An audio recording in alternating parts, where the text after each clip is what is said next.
Hi guys, welcome to Interior Insights. We are standing on a mountaintop in the Black Forest in Germany, as you can see. And if you're interested in compact, tiny living and autonomous homes, this video is for you because this is just really crazy.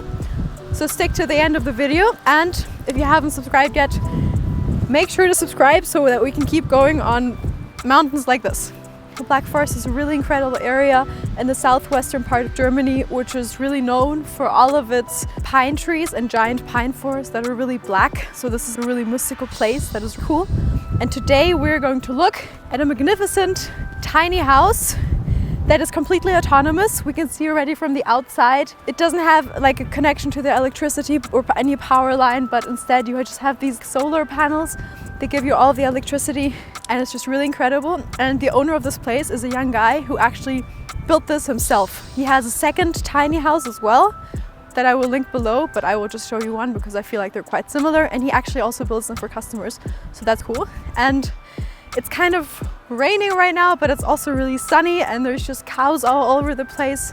The idea of these tiny houses is that they are in fact like wood barrels. In German, you would call them Fässle. Fässle translates to like small barrel where you store wine or make whiskey. And this is also why the tiny house itself has the shape of a barrel. As you can see, we're standing on the hill and there's really nothing around us. We're just really exposed to nature, except for the cows. Those are our friends that are behind me. And you can also see that the tiny house is standing on wheels so that you can basically transport it from A to Z, or if you want to like move with your house somewhere else and stay another night, that's also really cool. Outside here we have like a seating area so that you can enjoy this place when it's not as windy as it is right now. And I think that the shape is just really cool because here we have all of these organic, beautiful shapes of the mountain slopes and of all of the green grass, and everything's just really alive and dynamic.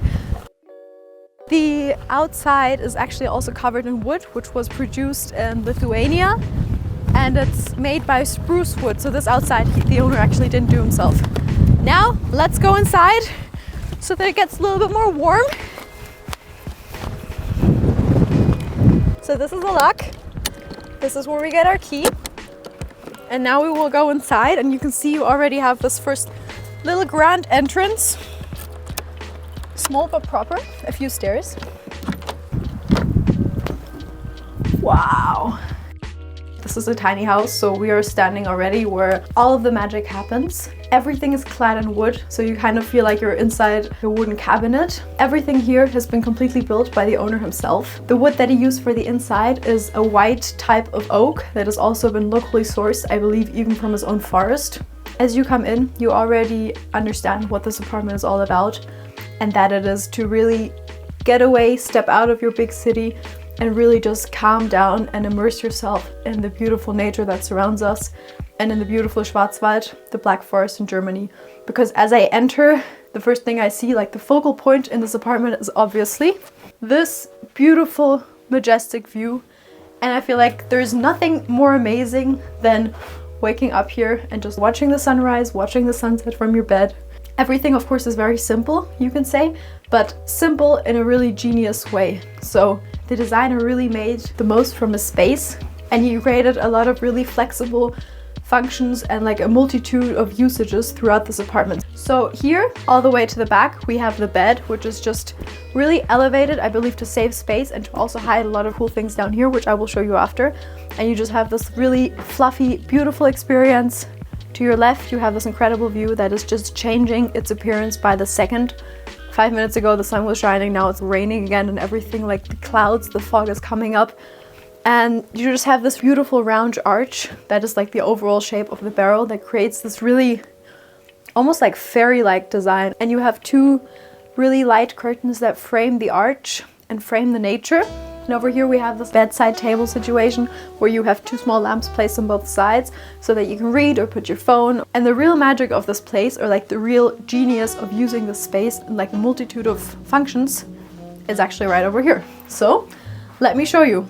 This, of course, is a seating bench, but where's the table, you may ask? Let me show you. For example, I can just pull out a table.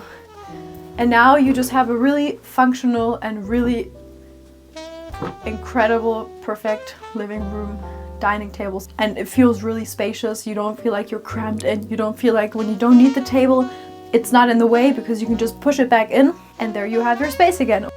Or if you want, you can just take it out halfway. If you have a tight space, it's really important to focus on a multitude of functions and just on creating really flexible spaces. So the next problem with a small space is that you don't have any storage solutions because, well, where do you want to hide your cupboards and cabinets and all of your stuff?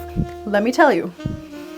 So integrated into the bench, nice woodworking, we have a lot of storage areas that really let you use the space. Also over here we have something else. I don't yet know what it is. Ah, wow, I'm amazed, I didn't know. So here we even have stairs to get up to the bed. I think that is multifunctionality at its best. To my left, we have a small shelf where you can just place some things, and to my right, we have a micro kitchen that has everything you need to make like a simple meal. Over here we have an inbuilt fridge that looks really vintage and has like a cool shape, and it is fully integrated into the kitchen design. And over here we just have a sink that runs with just collected water from the rain, and I feel like this is again a really smart solution. Obviously, if you would live here forever and spend your entire year here, maybe you would need a more sophisticated solution long term. The designer didn't add like a lot of lamps that dangle in your face and that just take away from the view, but so that you have the possibility to come in and look at the view and just immerse yourself in the beauty of this place. You have this small light box that just creates subtle ambient lighting, but that doesn't pull the attention away from the design. This is a really proper solution for this place. So the structure of this place and the way that it was built by just having these really long pieces of wood and like mounting them all together is also really what creates the appearance. So it wasn't like covered up in any strange way. What's also really unique about this tiny house is the fact that you just have like a half round window, and that is really rare because it's quite expensive to fabricate and it's always like a custom window that has to be made. And you can just see that the window seamlessly follows the shape of the barrel, and you have yet again another layer of telling the story that you are inside like a wooden barrel. And again, even just using a barrel as a shape references to the Black Forest and the German tradition of making beer, making wine. Even using the shape as a barrel as the shape for a tiny house is just really a contemporary interpretation of the lifelong, or of the really hundreds of years old history of the Black Forest, Schwarzwald in Germany. I hope you enjoyed the video, and I hope you learned something new. Let me know if you've ever slept in a tiny house and if you are interested in these small designs, because I've never slept in a tiny house, but now I know I want to. And if you liked the video, make sure to subscribe. And as always, I will see you next week.